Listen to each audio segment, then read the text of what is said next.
Rolling Stone doesn't know where the hip-hop mogul Diddy is. P. Diddy, Sean Combs, whatever. Monday, SWAT teams descended on the rapper's house. We know they were looking for evidence of sex trafficking.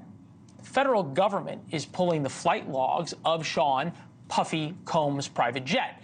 They're combing through, perhaps to find potential victims and accomplices as they piece together the sex trafficking investigation.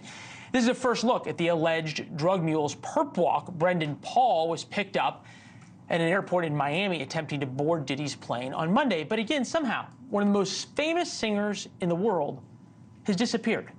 Homeland Security investigator with knowledge of the investigation told the New York Post, "We are responding to concrete, detailed, explicit allegations. This is not random. We didn't choose his name out of a hat. We had allegations that we were following up on."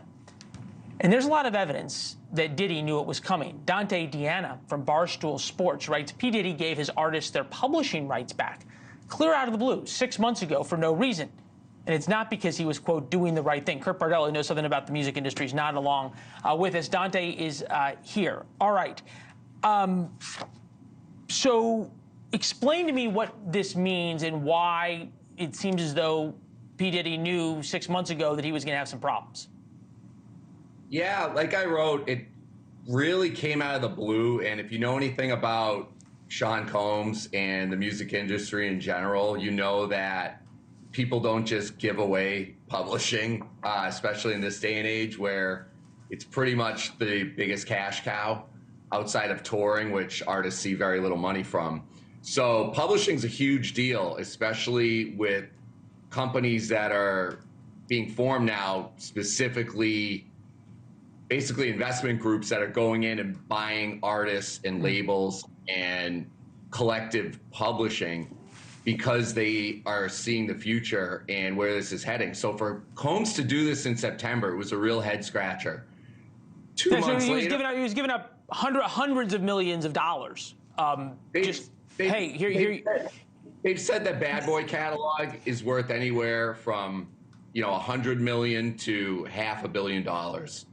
Wow. Estimate. All right, so he gives us away. And look, I get now, you look back in retrospect and you go, wow, we should have, look, when somebody does something that doesn't make sense, you're like, wow, well, there's something we don't know. That said, you think about rap culture, right? And you think about the lyrics, Sex in the Porsche by Diddy.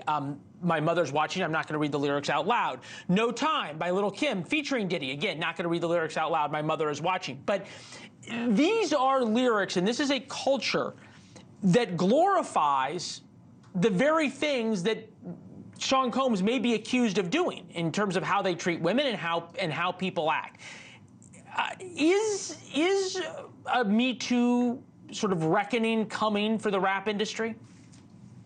Literally took the words out of my mouth. It feels like that's what we're experiencing now, where Combs is very comparable to, the Harvey Weinstein figure of, the music industry, especially when it comes to R&B and hip hop.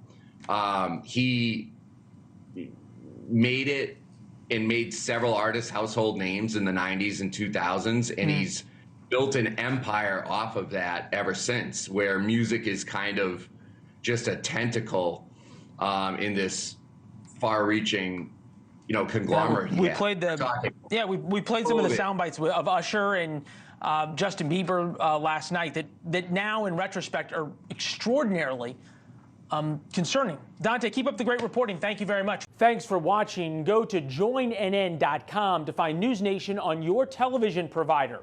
And don't forget to click the red subscribe button below to get more of NewsNation's fact-driven, unbiased coverage.